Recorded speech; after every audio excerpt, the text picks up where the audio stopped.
캐나다 국방부 장관이 한국한테 60조 원짜리 계약서 들이밀면서 온갖 무리한 요구 다 집어넣고 있을 때 중동의 진짜 큰손 사우디아라비아가 오일머니 들고 나타나서 한국 잠수함 기술 통째로 가져가겠다고 선언한 거 알고 계셨나요? 지금 국제 방산 시장에서 벌어지고 있는 이 드라마틱한 상황, 진짜 영화보다 더 영화 같거든요. 캐나다는 지난 몇 달 동안 한국한테 이것저것 다 요구했어요. 잠수함 12척 현지에서 만들어라, 자동차 공장도 지어라, 20만 명 고용 창출해라, 인공지능 기술도 다 넘겨라. 심지어 러시아랑 전쟁 나면 우리 편 들어서 같이 싸워라까지. 이게 말이 되나요? 이건 방산계약이 아니라 사실상 식민지 조약 수준이잖아요. 한국을 뭘로 보고 이런 요구를 하는 건지 정말 어이가 없는 상황이었죠. 그런데 바로 그때 페르시아만과 홍해를 동시에 끼고 있는 거대한 산유국 사우디아라비아가 등장한 겁니다. 사우디는 지금까지 잠수함이 단 한 척도 없었어요. 놀랍지 않나요? 두 개의 바다를 가진 나라가, 그것도 중동의 지정학적 요충지에 위치한 국가가 잠수함이 하나도 없다는 게 말이 안 되는 거죠. 심지어 사우디랑 으르렁대고 있는 이란조차 잠수함 여러 척 보유하고 있거든요. 이건 국가 안보 측면에서 봤을 때 완전히 구멍 뚫린 상태나 마찬가지였던 겁니다. 최근 들어서 미국이 전 세계에 퍼져 있던 군사 기지들을 점차 축소하고 중동에서도 발 빼려는 움직임 보이잖아요. 사우디 입장에서는 더 이상 미국 항공모함에만 의존할 수 없다는 절박한 현실을 마주하게 된 거예요. 특히 홍해 쪽에서 예멘 후티 반군이 상선들 공격하면서 수에즈 운하 통행까지 위협받고 있는데, 이 홍해가 바로 사우디의 서쪽 바닷길이거든요. 여기가 막히면 사우디 경제에 직격탄이에요. 게다가 소말리아, 에티오피아 같은 아프리카 쪽 정세도 갈수록 불안정해지고 있고요. 그래서 사우디가 내린 결론이 뭐냐면 오일머니 쏟아부어서라도 제대로 된 해군력을 갖추겠다는 거였어요. 그것도 아무 나라한테서나 사는 게 아니라 기술력 검증되고 실전 경험까지 풍부한 한국의 잠수함 기술을 원하는 거죠. 소름 돋지 않나요? 중동 지역은 원유 수송로이자 전 세계 물동량이 집중되는 해상 교통의 핵심 지점이에요. 각 국가마다 안보 수요가 어마어마하게 높을 수밖에 없는 구조죠. 그런데 여기서 중요한 건 사우디가 한국한테 보여주는 태도가 캐나다랑은 차원이 다르다는 겁니다. 캐나다는 요구만 잔뜩 늘어놓으면서 정작 성의는 별로 없었거든요. 반면 사우디는 진심으로 한국 기술을 원하고 있고 그만큼 제대로 된 조건을 제시하고 있어요. 지난 2월에 사우디 수도 리야드에서 국제방산 전시회가 열렸는데요. 여기에 한국 방산 기업들이 대거 참가했습니다. 특히 하나오션이 주목받았어요. 하나오션은 잠수함 건조와 관련된 국내 기업 11곳을 전부 데리고 나타났거든요.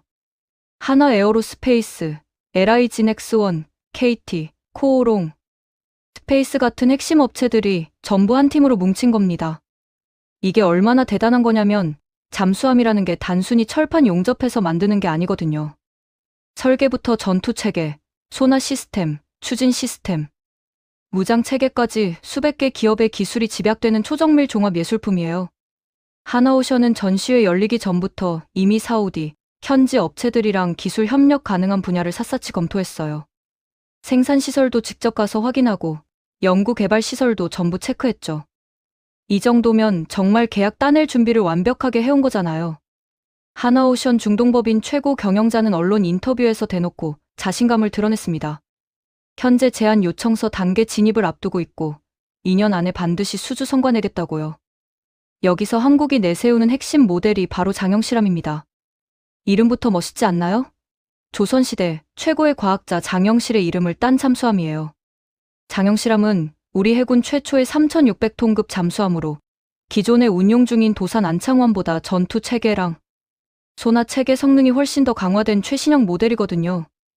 특히 여기에 탑재된 리튬이온 배터리 기술이 정말 미쳤어요.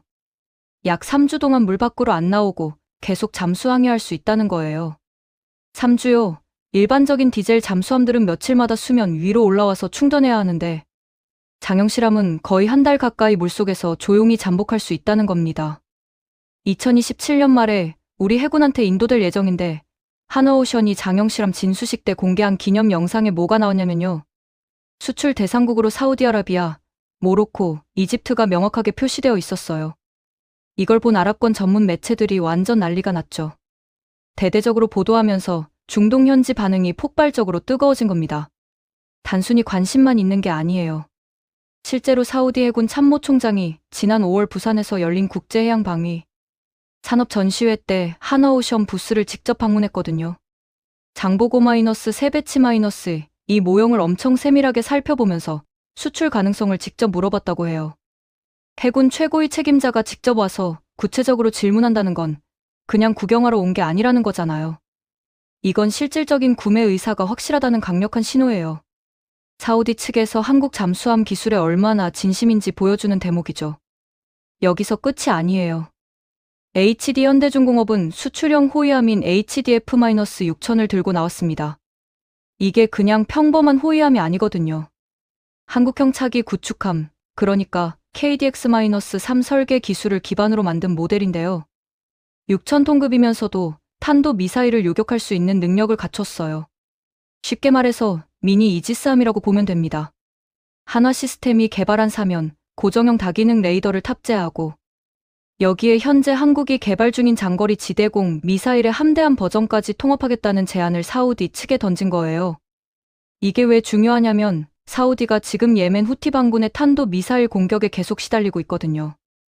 육지에서 쏘아 올리는 탄도 미사일을 배 위에서 직접 탐지하고 요격까지 할 수 있다는 건 사우디 입장에서는 정말 간절하게 원하던 능력이에요.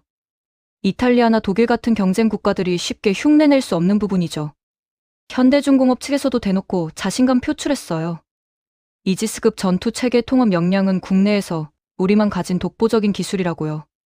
사우디 호위함 사업은 올해 안에 계약 업체 선정할 계획이래요. 현재 독일, 이탈리아, 한국 이렇게 3파전으로 압축되고 있는 상황이고요. 독일은 전통적인 해군 강국이라는 브랜드 파워를 앞세우고 이탈리아는 검증된 대형 전투함 운용 경험을 강조하고 있어요.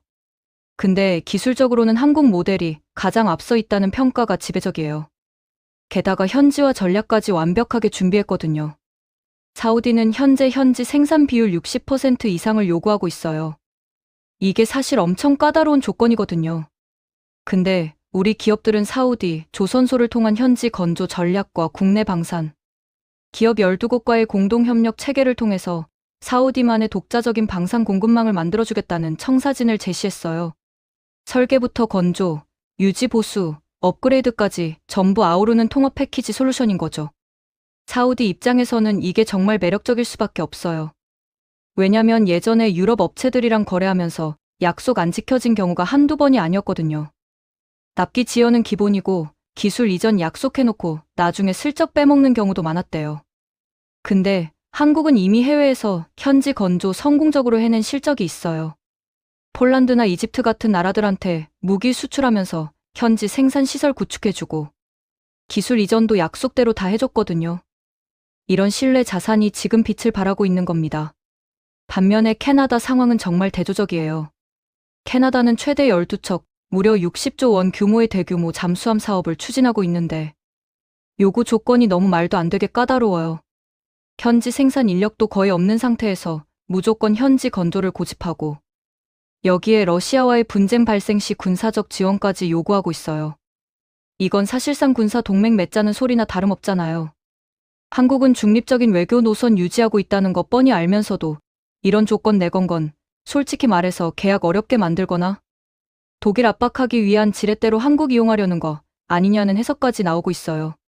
실제로 캐나다 내부에서는 트럼프 행정부랑 관계 악화되는 거 우려해서 유럽과의 협력 강화하자는 목소리가 커지고 있대요.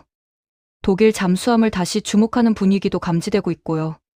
그러니까 처음부터 한국한테 진심이었던 게 아니라 협상 테이블에서 유리한 고지 점하려고 한국 카드 꺼내든 거였을 가능성이 높다는 거죠. 근데 이런 복잡한 국제 정세 속에서도 한국의 위상은 날로 높아지고 있어요. 미국의 주요 언론들이 한국의 독특한 성장 구조에 주목하면서 한국을 소국 모델의 최적화 사례로 꼽고 있거든요. 인구 수로만 보면 작아 보일 수 있지만 실제 국력 평가에서는 기술력, 군사력, 문화 영향력, 경제 규모 모든 분야에서 기존 강대국들을 압도하고 있다는 분석이에요. 해외 군사 전문지들은 한국의 군사력 순위가 세계 6위에 오른 걸 단순히 숫자로 보지 않아요. 국토 크기 대비 엄청난 군사 밀집도, 즉시 동원 가능한 수백만 명의 예비 전력, 그리고 무엇보다 국산 무기 체계가 실제 전장에 투입되는 속도와 자립률을 보면서 경악하고 있다고요. 프랑스나 일본보다도 무기 개발 속도랑 방위 산업 자립도가 높다는 평가가 지배적이에요. 예를 들어 볼게요. K-2 흑표 전차 있잖아요. 성능이 비슷한 서방 국가들의 주력 전차보다 가격 경쟁력이 훨씬 뛰어난데 국산화율이 80%가 넘거든요. 그래서 생산 속도가 비교가 안 될 정도로 빨라요. 유럽 국가들이 1년에 50대 겨우 만들 때 한국은 100대 이상을 찍어낼 수 있는 생산 체계를 갖춘 거죠. 이게 전시 상황 발생했을 때 얼마나 큰 차이를 만드는지 아세요? 유럽 국가들은 전쟁 나면 전차 증산하는데 몇 년 걸리는데 한국은 몇 달 만에 수백 대를 전선에 투입할 수 있다는 거예요. K-9 천둥 자주포도 마찬가지예요. 단순히 수출만이 하는 게 아니라 이미 5,000발 이상의 실전 데이터를 확보했거든요. 극한의 환경에서도 안정적인 성능을 입증한 거예요. 이게 얼마나 대단한 거냐면 유럽의 경쟁 모델들은 실전 가동률이 절반도 안 돼요. 폴란드에서 운용 중인 K-9은 가동률이 95%가 넘는데 독일제 자주포는 60%도 안 나온다고 해요. 이런 신뢰성 차이가 수출 실적으로 바로 이어지는 거죠. 기술 분야에서도 한국의 저력은 정말 무시무시해요. 반도체 공정 장비 국산화율을 매년 비약적으로 높여가고 있거든요. 예전에는 미국이나 일본, 네덜란드한테 장비 의존했는데 이제는 핵심 장비들을 자체 기술로 생산하는 단계까지 왔어요. 이게 왜 중요하냐면 미국조차도 한국을 반도체 공급망에서 절대 빠질 수 없는 핵심 국가로 분류하고 있거든요. 중국 견제하려면 한국 기술이 필수라는 거예요. 경제적으로도 한국 기업들의 글로벌 매출 규모는 미국이랑 중국 빼면 찾아보기 힘들 정도로 거대해요. 삼성전자, LG, 현대자동차, SK하이닉스 같은 기업들이 전 세계 시장에서 차지하는 비중이 엄청나거든요. 이제 한국은 단순히 물건 파는 나라를 넘어서 전 세계 공급망을 실질적으로 설계하고 투자하는 국가로 발돋움한 겁니다. 외신들이 입을 모아 하는 얘기가 있어요. 한국은 지금까지 지나치게 과소평가되어 온 국가라고요. 국토 면적이랑 인구 같은 정량적인 기준 때문에 실제 국력이 가려져 있었는데 기술과 문화, 군사력이 복합적으로 평가되는 지금 시대에는 한국의 진정한 가치가 정면으로 드러나고 있다는 거죠. 특히 변화 대응 속도는 다른 국가들이 절대 따라올 수 없는 수준이에요. 군사력 강화 속도부터 신기술 성장 속도까지 모든 분야에서 전 세계의 예측을 뛰어넘고 있거든요. K-팝이 전 세계를 평정하는 데 걸린 시간, 반도체가 세계 1위 되는 데 걸린 시간, 조선업이 중국 제치고 다시 정상 차지하는 데 걸린 시간, 전부 다른 나라들이 예상했던 것보다 훨씬 빨랐어요.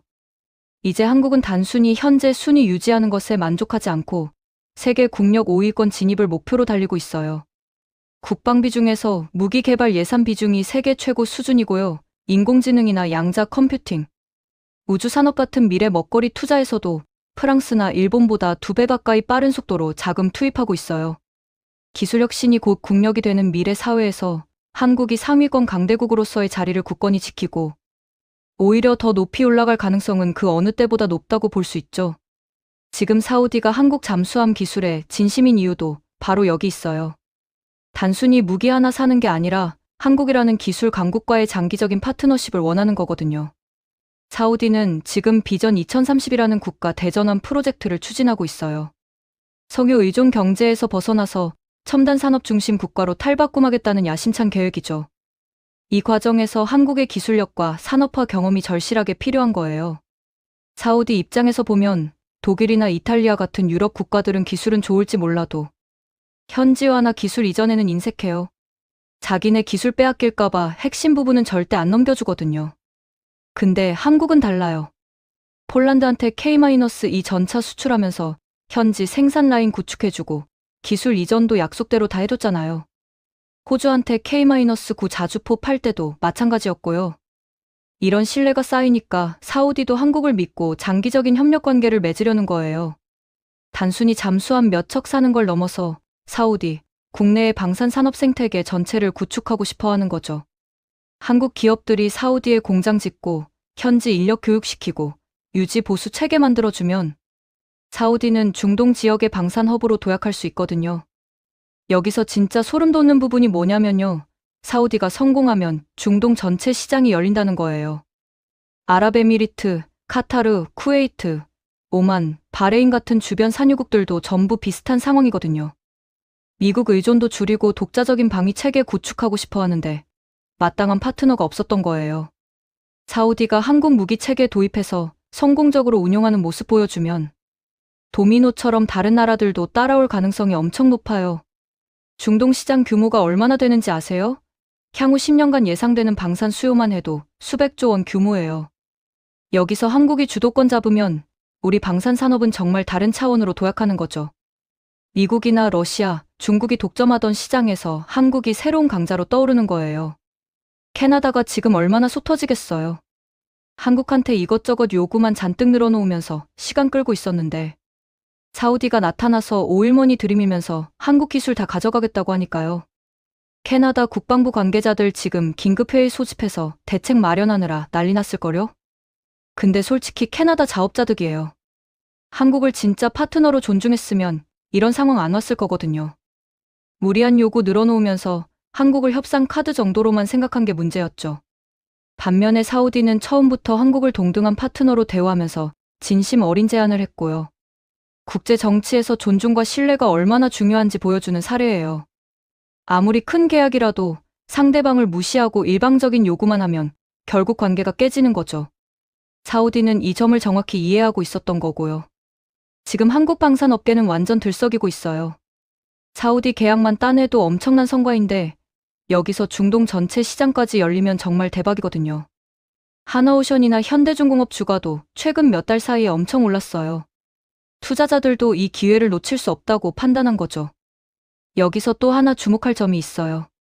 한국이 사우디한테 제안한 건 단순히 잠수함이나 호위함만이 아니에요. 종합방위 체계 구축이거든요. 잠수함으로 수중 전력 확보하고 호위함으로 수상 전력 강화하고 여기에 K-9 자주포나 천궁 방공, 미사일 같은 육상 방위 체계까지 연계하는 거예요. 이게 얼마나 똑똑한 전략이냐면 한 번 계약 맺으면 지속적인 후속 계약이 따라오는 구조거든요. 잠수함 인도하고 끝이 아니라 유지 보수하고 업그레이드하고 추가 무장 공급하고 이런 게 계속 이어지는 거예요. 게다가 사우디 군인들 교육 훈련 프로그램도 포함되어 있어서 한국 군사 교관들이 사우디에 파견되는 거죠. 이렇게 되면 한국과 사우디의 군사 교류가 엄청나게 깊어지는 거예요. 단순한 무기 판매를 넘어서 준동맹 수준의 관계로 발전할 수 있다는 거죠. 미국이 중동에서 영향력 줄이는 상황에서 한국이 새로운 안보 파트너로 떠오르는 거예요. 이게 지정학적으로 얼마나 큰 의미인지 아세요? 한국이 중동에서 영향력 확대하면 에너지 안보도 강화되고 경제적 이익도 엄청나게 커지거든요. 사우디랑 관계 돈독해지면 원유 공급 안정성도 높아지고 중동 건설 시장 진출도 더 쉬워져요. 실제로 한국 건설사들이 사우디의 네옴시티 프로젝트에 대거 참여하고 있잖아요.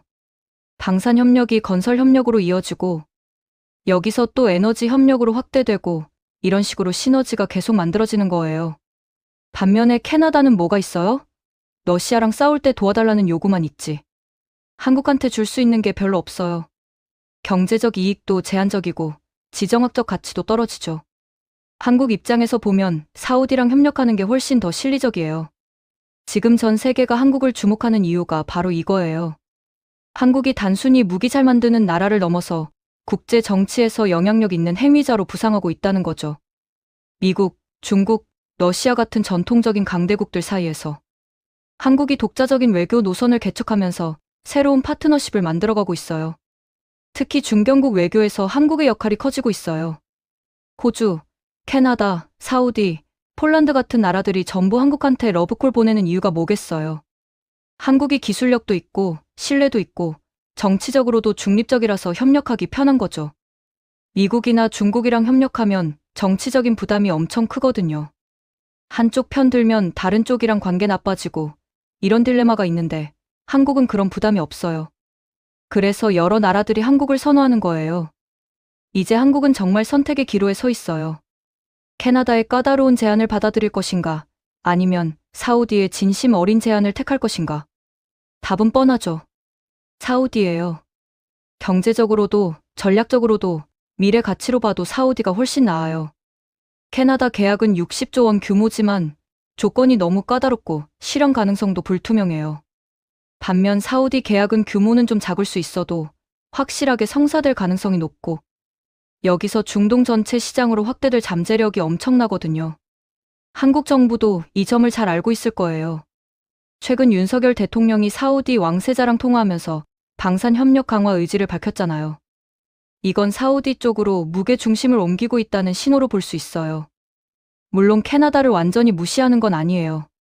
외교적으로 관계 유지는 해야 하니까요. 근데 우선순위에서 사우디가 앞서는 건 명백해요. 실리를 따져봐도 미래 가치를 봐도 사우디가 답이에요.